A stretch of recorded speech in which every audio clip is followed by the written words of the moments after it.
Hi, this is Paul Tyler, and welcome to another episode of the Reimagine podcast. Laura, how are you? I'm doing well today. Excited to be back here having another insightful conversation. Yeah, and we've got a very, very interesting guest today who I think will have some real interesting insights for at least three different audiences here. I think innovation officers are going to find this interesting. I think startups will find it useful. And I think some investors may get some interesting insights into the marketplace. So do you want to do the intros? My pleasure. So today with us, we have Paul Bailo, Chief Transformation Officer at Oz Consulting and Adjunct Professor at Columbia University and NYU teaching digital transformation at Yale, in addition to so many other roles. So Paul, please tell us a little bit more about who you are, what you do, how to properly pronounce your last name. Let's just jump right in there. So the last name is pretty straightforward because I'm Italian, obviously, because it has every vowel in it. But it's Bailo. My nickname in high school was Bailout. I went to Archbishop Malloy High. I don't think anyone really knew my last name, but it's called Bailo. And I basically am a middle-class guy from Queens, New York. I'm a street kid. So what you're going to see in the podcast is some words I can't say, or I'm going to stutter through some words only because that's the people I grew up with. So they were really pretty tough people on the streets of Queens, New York. So by day, I'm an executive. I am a chief transformation officer at Oz Consulting. I also run a company called PIP Consulting Group. By night, I am a professor at Columbia, Yale, and NYU. And I also have all those startups on the side doing social entrepreneur things, trying to help society. I wrote a bunch of books been around the world relating to career services. And we're launching a new product called Landit, which is the first time ever of helping people with phone interview skills and voice algorithms to perfect their voice. Yeah, Paul, I think we first connected at I think it was an evening forum on digital innovation in Hartford. I mean, yeah. Wow, that was... Yeah, we've been friends for a while. Let's rewind the clock a couple of years ago, and I think about what it was then and what it was now. And I thought you were, we were in a room full of, people with titles were digital transformation officer. Mm-hmm. I think there were a couple of innovation officers. You may have had a few chief information officers. A lot of people who were inside companies with some pretty tough assignments, especially tough assignments in hindsight. So kind of tell us, you're teaching this stuff at the same time, sure. Which is kind of, if you took us back in time and said, 3 years ago, what was success? And then take us kind of through the whole pandemic, and then hopefully we're post-pandemic. I'm not sure what it is, but we're kind of moving into something of a new phase. Mm-hmm. What is innovation? How do you drive it? Yeah. No, it's great. So let's just define the definition of this, right? So creativity is really a human element. Individuals are creative. We're all very creative. At times, as we develop, we might lose that creativity because of maybe parents pressing us to do certain things, society, work, but we are all creative.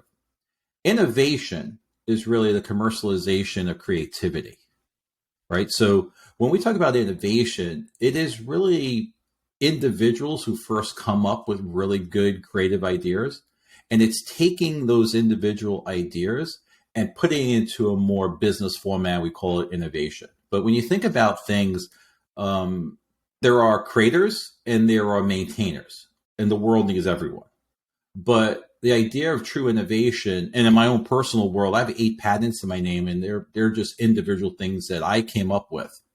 But then to get it commercialized and to make it happen, we go from creativity to this idea of innovation to commercialization.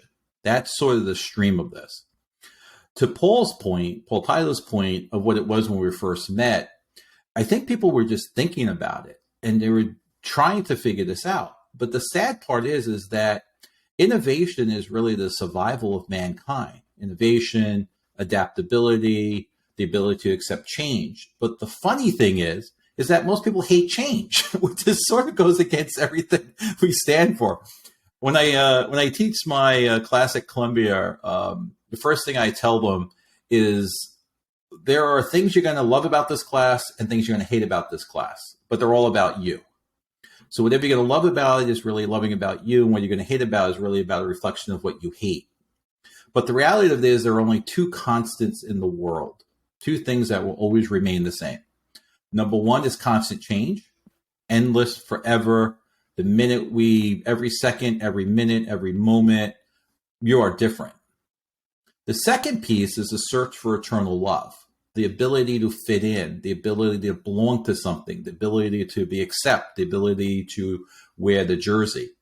And early on, I think a lot of chief innovation officers really failed understanding those two concepts, that innovation isn't something you do and you get your bonus and you get your stock options and you walk away. It's really the ability to constantly innovate and create. At one point in my career, I had built the marketing campaign system for All American Express with my team. There's nothing I could do by myself. The team did absolutely fantastic. And when we built it, and everyone got their rewards, and everyone was really happy, and we pumped through $1 billion through the system. The very next day, I called everyone in my office. I said, "Okay, let's blow this up and start again." Now, that's very radical thinking, right? That's not normal thinking. But if you really believe in an innovation / evolution / constant change, the minute you create something is the minute it's old, and the minute it's old is the minute you have to start developing it. If you there's a very interesting university in Rhode Island called RISD, and my boss Scott, when I was at Infosys, myself and a group of other people built this innovation center within RISD, and they have a very interesting library. It's like the learning living library. But you don't go in there and get books. You go in there and get nature. So if you want to look at the fur of a bear or a wolf or a butterfly, right? So you could, instead of taking out war and peace, you could take out a butterfly or a frog. And the logic is you have billions and billions and billions of years of evolution. Why not learn from nature? As opposed to us humans thinking as chief innovation officers, chief transformation officers, we got it all. Well, we don't have it all. And we really need to look to nature in order to solidify what works and what doesn't work. So one is that in my belief, and I think a lot of people miss it, is one, whenever you're doing transformation, people hate it. But they really will accept it if you show them love and care and honesty and trust that this is really what life's about. It's not to hurt anyone, but really to take care of people. And nowhere have I ever seen a chief transformation officer's project plan where it says, "Love thy neighbor," except when I get in the room, right? That's the first thing. And the fact that most chief transformation officers and innovation officers have a linear line to their project plan, I think that's completely wrong, because the minute it begins is when, and you finish it is when it gets older. And then the third piece is that it's not in a box, right? Historically, when Paul and I had met, everyone's like, "Here's the innovation box."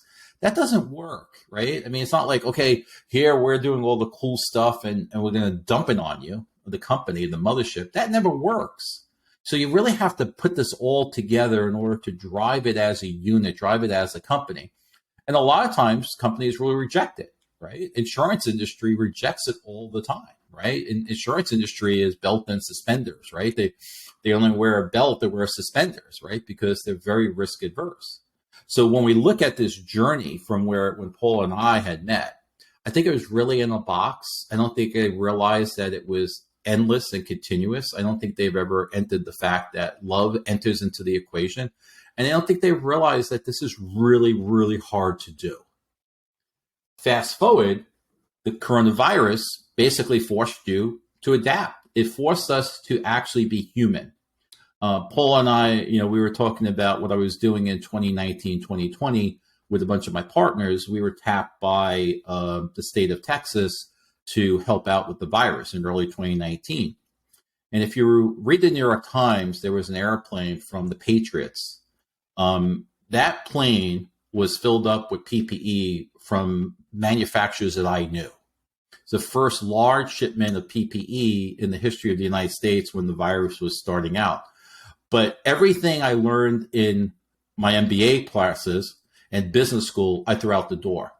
I basically grabbed what I learned as a middle class street kid from New York, which is survival. And that basically allowed me to convince the governor or the brigadier generals to say, get me a plane, get me 2 suitcases of money, and let's fill this plane up and start saving lives. In the beginning, they laughed at me because the thinking was so radical. But you know how we did it? You got me a plane and 2 suitcases of money, and we got the PPE over there. Within a very short period of time, they said, can you do this again? Can you help out?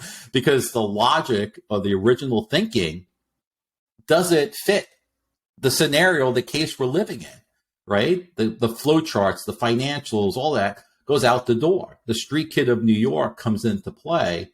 And I was able, in a very short period of time, converted a shirt factory in Bangladesh into a PPE factory and supplied over 407 hospitals in the state of Texas with coveralls. Did I know anything about manufacturing? No. Did I know anything about material? No. Am I a quick learner? Yes. Can I adapt to chaos? Yes.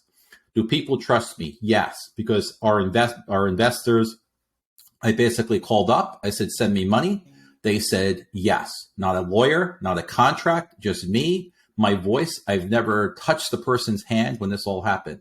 Millions of dollars shipping between DHL, FedEx, manufacturers who are, I consider very good friends who I've never met, who I'm still friends with today. We've never met, never shook their hand, but they all trusted me. State of Texas trusted me through my word, and everyone got together. But I would tell you, everything I learned in grad school and business school went out the door. It was really just figure out how you make this work and make it work. And that's true transformation without all, what I would say, without all the ego, without all the bureaucracy, is really getting from point A to point B without hurting anyone and making it happen. That's what really matters. It also matters that when you do this, it's not doing for the sake of doing, but you want to build like the Roman aqueduct. You want to be able to build this and make it last. I worked at Amex, MasterCard, the Federal Reserve, Citibank. Everything to this day that I built is still in existence today. So I build like the aqueduct. I don't build just to go get a raise and a promotion. I build because it's really cool to do it.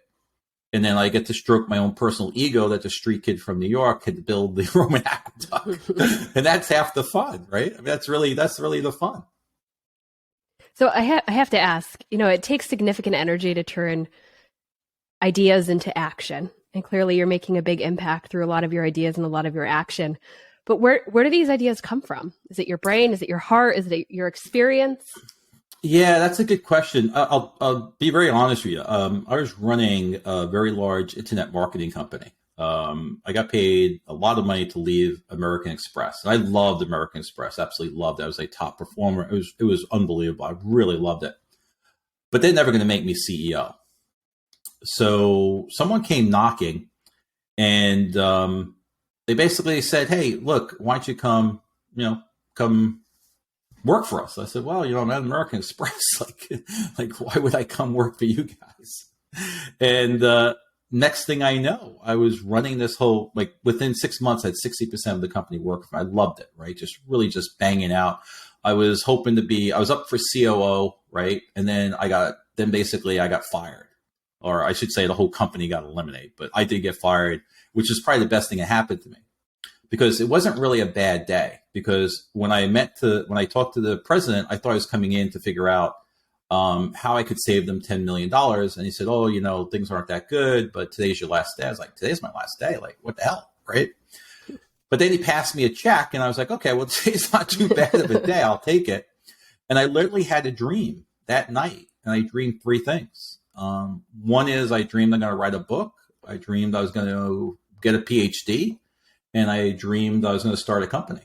I didn't know what I was going to write about. I didn't know what company I was going to start. I didn't have no idea where I was going to get a PhD. We fast forward today. I wrote 3 books. I have a PhD, and I've started 3 companies. So vision. Yeah, I think it's really, I would say it's a little bit of vision. I think it's a little bit of stupidity. Stupidity in the sense that you don't realize the risk you're taking. So ignorance is bliss, let's say. I love it. right? I mean, I love teaching. I love fixing stuff, right? I mean, my wife thinks I'm crazy. She said I didn't have any hobbies, so I started fixing my own car, right? Because I didn't think the mechanic did a good job, right? So, people come over to my house, they're thinking like, "Where's Paul? He's under the car changing the oil or changing the serpentine belt, right?" My garage, I have a 2-car garage, and it's like now known as Bay 1, Bay 2, right? Because it's just like, okay, and it's interesting to me. So I think it really comes from my heart, mind, and soul. I find it very challenging with my students. So always trying to keep the edge very sharp. And meeting people like Paul and meeting different people and just hearing new ideas. It's not something I've learned. It's something in who I am, right? I mean, even my wife and I would go out to dinner, and my kids are all trained. Like, how do you make this? Why are we waiting so long? Or how do you make this better? It's just in our minds, really. I think you either have it or you don't. You have to be a little insane to really think. To be honest with you, I think you have to really be insane to say, hey, we just spent 3 years building this whole project, and by the way, let's blow it up and start again. But that's truly how evolution happens. Well, you mentioned everybody needs a little bit of love, and I couldn't agree with more with you. But I'm telling you, for the last 2 years, man, it's just been, Paul. It feels just like people have gone through brutal experiences. A lot of companies, and I think it's brought people together in ways they never imagined, but it's also put a ton of pressure. Sure, we're seeing this with these resignations, right? The mass resignations. If you look through the qualities of that you described, so I heard grit, determination. I think passion, purpose. Okay, a lot companies have like. It feels like at least from companies I've worked with, they were very outward looking, community focused. There was a lot of engagement. I think for 2 years everybody's kind of looked internally. What are those characteristics that you think that are going to be the most important as companies start to like open their doors again and start to look outside? Is it what are those characteristics of somebody who's charged with bringing transformation that's going to make them successsul in the next 18 months? So I think it's still the same. I think everyone just hunkered down for survival reasons, right? So I think when the virus hit, what you really want to be aware of is that virus kick-started digital transformation by 10 years. So I think there's no real good or bad in the world. I think there just is, right? It happened. We fought through it. Some good things happen and a lot of bad things happen, right? But at the end of the day, from a transformation, basically companies got kicked in the ass for not doing what they should have done a long time ago, to be honest with you, right? Zoom. Digital means I wrote a book, first one ever to write a book on digital communications, right? People laughed at me. I was crazy. The first person they asked to interview me was Forbes magazine. And they're like, this can't be the only book. I was like, yeah, it's the only book. I'm telling you, I wrote it when I was doing my dissertation. And the idea of using Zoom and Google Meets, it's been out there. I don't understand why it took a huge virus to say, oh, we should now work from home, or we should use this communication. So what we've done through the virus, in my opinion, is what has always been there. We just accelerated it, both in the nonprofit world, in the for-profit world, and in the educational world, right? Kids sometimes get sick. Sometimes kids don't want to go to class. I don't understand. Well, here is Zoom. Let's just have it classroom setting and a Zoom setting. You had all these schools just like scrambling. I'm thinking like, what are you talking about? High school students, elementary school, what the hell is like a snow day? I believe that the teachers should be working every day. I believe that students don't necessarily have to go into the classroom to learn. I mean, this is so antiquated thinking in my mind. So I think what happened is obviously, the virus was terrible. I mean, I'm trying to help out. I'm on the board of long-term COVID survivors, trying to build a movement to help and raise money to help the millions of people and children who suffered, right? I'm one of the founding members of the board and try to help on that end. But in terms of transformation and digitalization, it's the kick in the ass that companies needed to wake up and say, go to it. You should have done this 2-3 years ago. The problem you're going to have is, can they stick with it, right? Because I think some people, and it's normal. I think, don't take this offensively. I think some people, their mindset is fat, dumb, and happy. We're in a company, we're making money, everything's good, but what got you here isn't going to get you there. So that's why you have to really have this radical thinking that even when things are really good, that's when you really want to make your movement. You don't want to do this when things are suffering, right? To me, I see this locally. I live in Connecticut here. I like to tell people I sleep in Connecticut, I live in New York. But I am seeing stores that actually had an outside venue, a makeshift one. Now we're actually pouring concrete, having an outside patio because they have adaptive learning. They realize there's going to be other problems. And the only thing that saved them was the ability to have, tents and other things in the parking lot. Those are the smart people who've learned from a mistake. Mistakes are great ways of learning because this is how we all learn, right? I mean, this is normal, childhood growing up 101. But companies, for some reason, don't really believe that concept, right? They think everything you do should be great. Well, that doesn't really happen. And no one really wants to fail, but we fail all the time. I fail all the time. My companies in the beginning were absolutely terrible, right? But today they're much better. I mean, they're much cooler, more interesting, more fun. I'm smarter, right? In terms of it, it's a learning education. So what I see that happen early on, I think on the bad side, obviously the people who passed away, and we're trying to fix that with long-term COVID survivors. On the digital transformation side, it advanced digital transformation by 10 years, both on the e-com space, by normal things where companies that didn't have apps finally put enough money behind having apps, the ability to look at this idea of work, right? The whole concept of work is questionable now, right? I just was asked to advise some people on the concept of work, right? And Paul mentioned something about mass resignation. I don't think it's a mass resignation. I think it's a mass pause. I think people are just tired, right? I think they're tired of 2.5 years of COVID, and then you add in this Putin war. We haven't really had a rest mentally. So I think people are just saying, time out, I need a break, and I'll be back. But they're going to come back. They're going to come back in droves. But in order to entice them, people are saying, I want to have flexibility. I want to have control over my life. And the ability to have flexibility and control is really remote work. And you see it over and over. Companies that are really having an iron fist and say, no, you have to come back. Their employees are saying, I don't have to come back. I'm not coming back. And I'll see you later. There was one company I was just reading about this morning. They had an iron fist, and now they're paying. They don't want to give the employees a raise and all this. And people, and they didn't want them to work remote. And now they're basically paying double in executive search firms. So it's, once again, it goes about how do you love the people you're working with, how you take care of them, and really mentally be with them. But I don't think there is really a mass resignation. I really think it's a mass pause. I think it's people just trying to take a rest in this. And I think the world is a better place in terms of fast forwarding 10 years of digital transformation. My fear is that we may stop, right? And I have this theory that the best process is no process, right? So when you think about being a chief transformation officer, it's how do you get from A to Z the quickest? But you could have a 10-step process and you bring that down to 5, from 5 to 2, 2 to 1. But the best process really is no process, the ability to completely eliminate it. That's really the goal of most chief transformation officers, the complete elimination.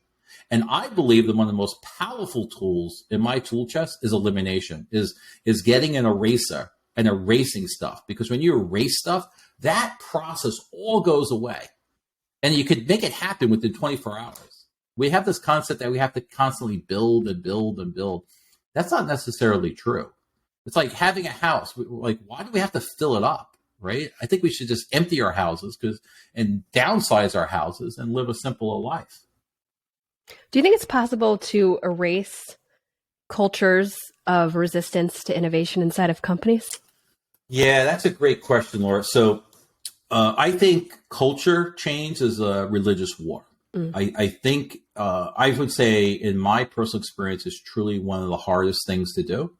I am currently rethinking my strategy of where I think it's easier to buy than to build. I think when you have a group, so I look at IBM and IBM Watson, right? So when IBM Watson and IBM came about, IBM created a whole separate company called IBM Watson because they didn't like the culture they had. In my experience working with executives and trying to get them to change the culture, I think it's really impossible. I think I came to the conclusion that God made us who we are, good, bad, and ugly. What I am good at, I will always be good at. And what I suck at, I will always suck at it. There's no way around it. I am like the worst typist, right? I mean, I don't know what's wrong with my fingers, if my mind was quicker, but like, there's no way in hell that I'm going to improve. I could work at it and work where maybe I'm a little bit better. But what I'm really good at, I should just focus on what I'm really good at. And what I'm really good at, I should just make better. I think of it as the going to the Olympics, right? When someone wins the gold medal, they win it for one thing because they're really good at that one thing. They don't, unless you want to talk about, like triathlon, all that other stuff. But most gold medal winners win it for one really good thing. I think if we come to grips with what we're really good at and focus in on that, wow, we got it. And I don't really think you're going to you might fake it till you make it and all that other craziness. But I really think you have to accept, like, I suck at this, but I'm really good at that. And that, I think, is really my mantra. And culture's really tough. I mean, I think it's really, really tough. I think you either have to say, okay, we're not going to change this and we're going to chisel away at it for the next 10 years. Or we're going to try to do what IBM did, which is really try to build a separate culture. Or you cut off the top of the C-suite and you bring in all really new people to build it out. But I think there's subcultures. I know for a fact when people work for me and at Amex and other places, they were really different than the people around them. Like the people who work for me, like, dress differently, talk differently, walk differently, right? I mean, they're like, who, people go up to them and say, who do you work for, right? As opposed to saying American Express, they say, well, I'm on Paul's team, right? It was like really weird, right? So you can have culture within culture, but at the end of the day, it is really tough. I'm of the opinion that you really have to go start something new in order to get that culture built in. Unless you want to spend 5 or 10 years, then you have the time to do it. But I find it really difficult. Well, and if you are trying to move a culture and drive innovation, you make a few bets, right? You got X number of resources, your budget, you got your people, you mentioned your team. Where do I direct them? For the next 12 months. You know how long it takes, right? Or 24 months to do this. How do we separate? And I think this is a question for investors. It's a question for startups. Sure. The next white dot versus innovation that matters. How do I read ahead of time? So right? I think you have to. I think first, if we're talking from an investment standpoint, or also internally in making investments, right? I think you have to look in the mirror and be honest with yourself. And I came up with this new theory called the PEN theory, or the PEN strategy. For a lot of companies that have a lot of money, you're better off not doing innovation and just buying what you want. That means get your pen, write a check, and buy what you want. Because historically, insurance companies are not well versed at innovation. Because we started our talk with, in my opinion, most insurance companies are belt and suspenders. They're not risk takers. So, but you have a lot of money. So go buy what you don't have and try to plug that in, as long as you don't destroy it, because those entrepreneurial mindsets may not fit into a bureaucratic culture. So you got to be careful. So what I like to do is really assess how you plug this in. Like, I like the Warren Buffett mentality, right? I need these pieces, but don't touch them. Just let them run their course, let them have their own culture, and just drive that revenue to my bottom line. I also think in terms of investments, what I've done is look for trends. Trends are really good, right? Because I could have okay software development, I could have okay people, but if I'm riding the trend, man, oh man, I'm 50% there. The key I'm finding is, especially in Paul knows Hartford very well, I think at last count, in Hartford, there were about 22, 23 innovation centers within that insurance realm. And everyone's looking for what's next. But we have to also be careful and be honest with ourselves of what is really happening. Are we doing it because it's eye candy, or we're actually doing it because we really want to do it and it's really going to help society and make us money and do some cool stuff. So I think one is we have to look in the mirror, see what we're doing. Obviously look for the trends. And the trends don't mean that everyone's talking about it. It means that you're actually seeing real data and data analytics saying, wow, there's something here, right? There is something here. I know when I would invest in things, I have like a spidey sense, but I don't believe just in the spidey sense. I believe in the spidey sense, but then backed up by data and reality. And I usually do 50-50. Can I survive this if I'm 50% wrong or if I'm 50% right? And then is the trend there? Do I see the trend, right? Am I ahead of the trend, or is there no trend? Or is there something that I could see that other people can't see? Like early on, I used to work for Lufthansa German Airlines, and every weekend I was just a slave, like I was just slave labor. I was loading airplanes, right? So I wasn't a pilot, right? I was sweating in the winter and frozen I sweated in the summer and frozen in the winter on the tarmac of JFK Airport, right? But I did have this little card that I could flash and get on a plane. And I noticed when I was in Europe, everyone I saw had black pants. I was like, wow, everyone's wearing black pants. And when I got back to the States, my sisters weren't wearing black pants, but within 6 months, they were all wearing black pants. So I knew I should have invested in black pants while I was in Europe because I knew it was eventually coming, right? So I almost had a guarantee of what was happening because I had empirical evidence that it was working. I think you have to have 3 buckets of investment. One is obviously what we're talking about is trends. 2, I think it's an investment of moving what you currently have to the next level. And 3, I think it's just a crapshoot. Hey, this sounds really cool. Let's throw it against the wall, see if it sticks and see what we got. Because that's how 3M invented Post-it. That's how we really got penicillin almost by accident. That's how, a number of other items just sort of happened. And if you have that human intellectual curiosity of just goofing around and fooling around and figuring stuff out, it's amazing what the human mind could do. I mean, if you asked me or told me 5 years ago, I would have 3,100 people working for me in Bangladesh doing PPE, I would think you're smoking something, right? Right? I mean, it's craziness. A street kid from New York now is this manufacturing guy who can't even sew a hole in his sock. I mean, it's absolutely insane. But we were able to do it. So I also think you have to come up to the ability, companies and individuals have to believe that they could do it. What I've come to the conclusion is that I may not know how to do it at the moment, but I know I will be able to do it. So when the governor came in and said, can you do this? I was like, sure, I could do it. But in the back of my mind, I was like, how the heck am I going to do this? Right? Like, how am I going to do this? But I knew I was smart enough I could figure it out. I believed in myself enough that I could do it. But at the moment, I had no clue how to do it. And I think that's really where the goal of a chief innovation officer and the investment community comes in and the startup community comes in, is the belief. I also have a belief that the future is a place you create and go to. It's not something that just happens, right? The future is where your mind creates it. What I tell all my students, and I live by this, is there's really no big difference between my golden retriever Fenway and you and me, except one thing: free will. We have the ability to think about what we want to think about. My dog Fenway just thinks about me rubbing his belly and taking him for walks and when he gets fed, right? But that's all he's going to think about. We are blessed with the ability to free will, the ability to think about and fundamentally think about what we want to think about. We get to choose. So even if I was in prison or tied up in a straitjacket, no one could take away my free will.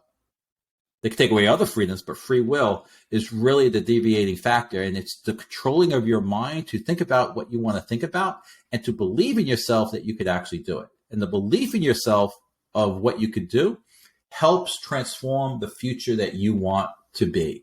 You basically can control your reality by believing in what you could do. And that's really one of the core elements that investors need to have, both from a financial standpoint of view and from an internal company point of view, that they have to believe in what they're doing, and not just to say for shareholders, not just to say for investment, but really truly believe that they could create their future.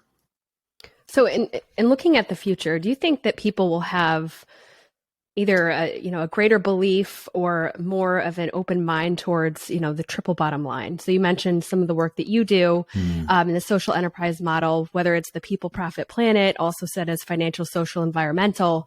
Right now, it seems like it's a segmented thought process where on occasion people will believe they're going to be giving up part of the profit, let's say, in order to be a social enterprise. Do you think we're going to see more of that mindset, or where do you think, what is your gut telling you for where the future goes in that way? My street gut tells me we're kidding ourselves. I think people just want money. I think people really are looking out for themselves. I think some companies are using this as sort of a way to sell crap. I don't think a lot of companies are really behind the planet. I do have to say some companies really are, right? Patagonia, you could see from top down, they are all about the environment, right? They gave back their tax abatement that they thought was incorrect when they got it. They donate a lot of money for the planet. I think there's a lot of talk, but there's a lot that has to get done. So I don't think it's really part of our DNA. I know in my house, I try to reduce, my son's out, right? He just graduated the University of Michigan. My daughter is off to Penn State. And I am amazed at how much garbage we produce in our house. I'm like, how the hell do we produce this much garbage? What are we doing to the planet? And in our town, I'm sort of cheap. So I actually throw out my own garbage too. I don't do my own oil. I do my own garbage, right? So it's really pretty funny. But the most people I find on a Saturday morning are at the transfer station.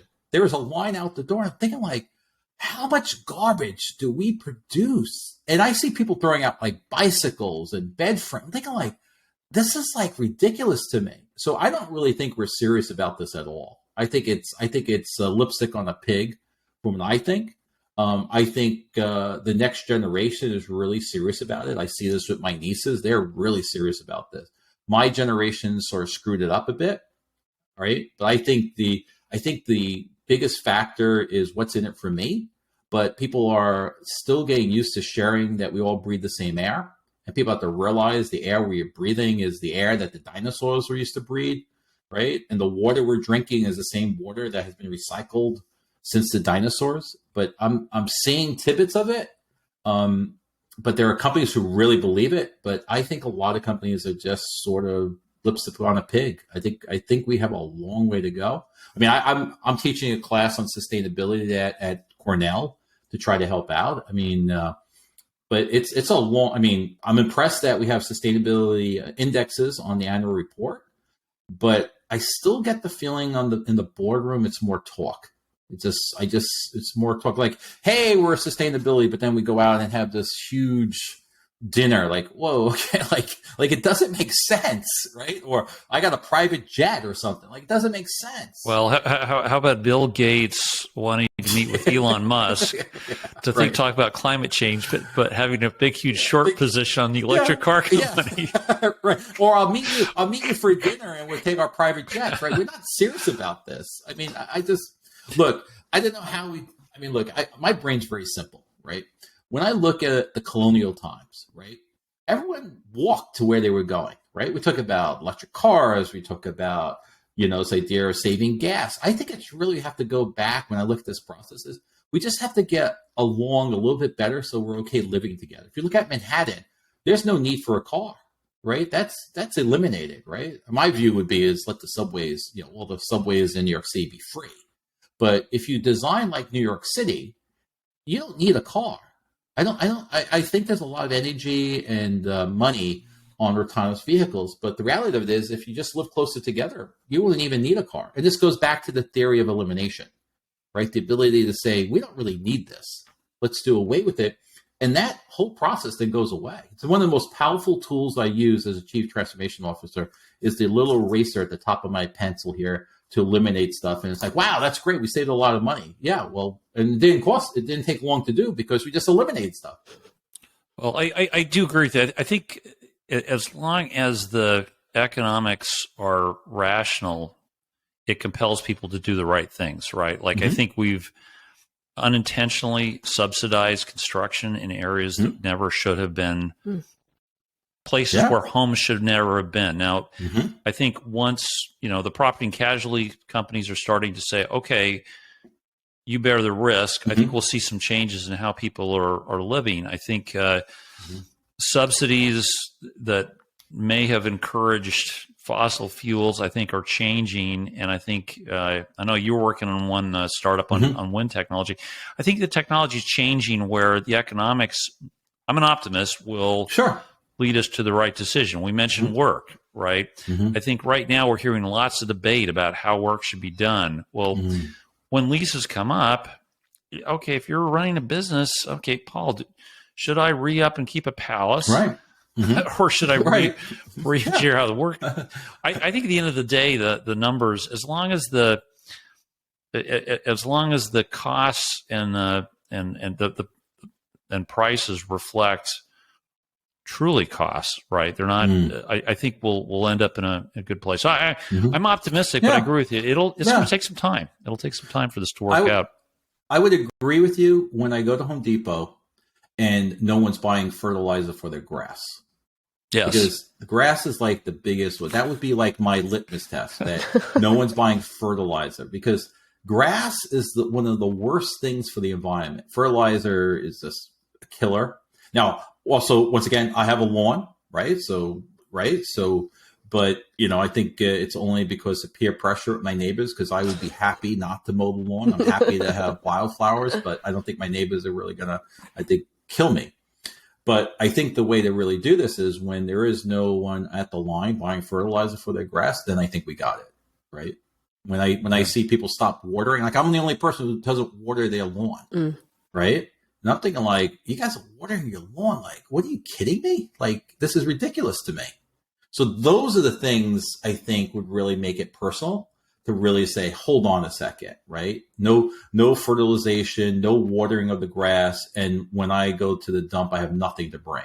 Because what the interesting fact is in the early 1940s and 30s, there was no such thing as a dump or trash. Nothing went to waste, right? We are just massive abusers of resources. I mean, I was listening to or reading something. I was like, wow, they had no trash.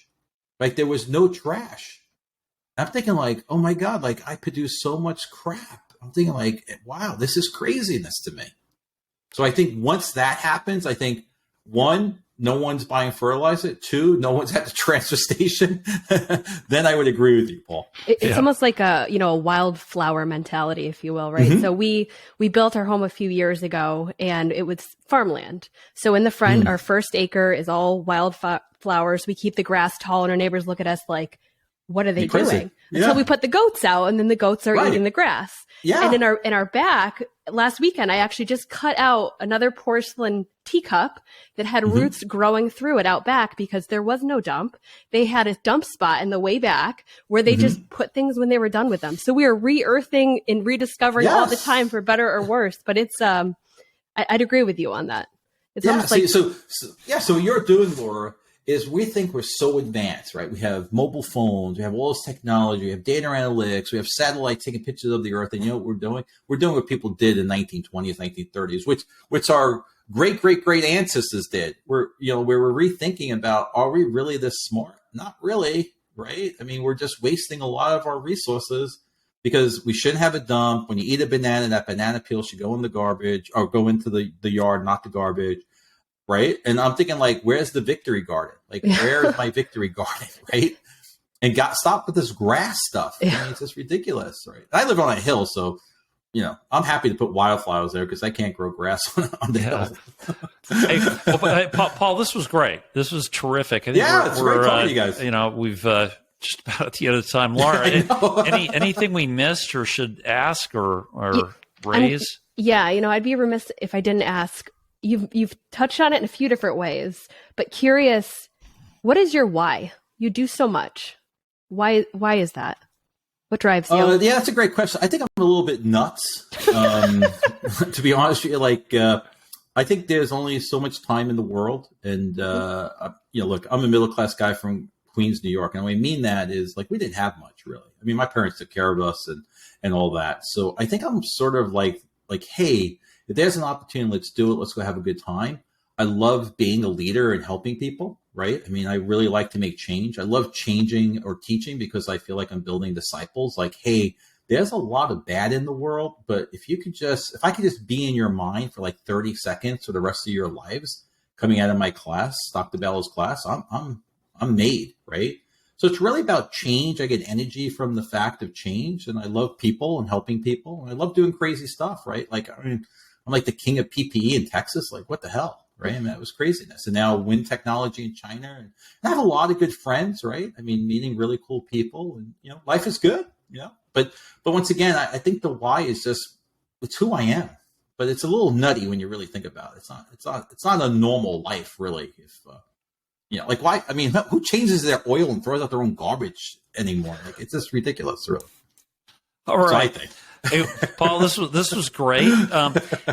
I'm sure, listen, I'm sure a lot of people will have a lot of different questions here coming off this.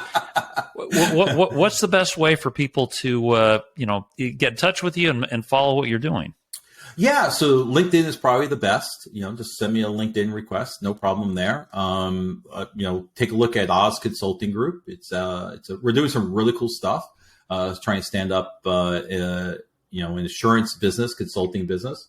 And on the side, I'm also launching a company called Landit, which is the first ever career platform that actually perfects your phone interview skills, but it also has algorithms that will actually determine your speech patterns to tell you if you sound like a CEO or an intern. It's nothing that it's better to be a CEO or an intern, but it gives you immediate feedback. And it's really pretty cool because we built it like an amusement park. So you go actually to this thing called Opportunity Park, and then you go into Voice Valley, and you go to the souvenir shop. And at the end of this, you get a 150-page customized and personalized report on everything about phone interviewing in your voice. It's never been done before, actually. Interesting. So, just keep a look out. Take a look at LinkedIn. I'm happy if anyone has any questions. LinkedIn's probably the best way, or take a look at Oz Consulting Group. Okay. Follow Oz. Yeah. Great. Well, listen, Paul, thank you, Laura. Yeah, thanks, Paul. Thanks Thank for you. all the listeners. Give us feedback, and join us again next week for another episode of the Reimagine Podcast.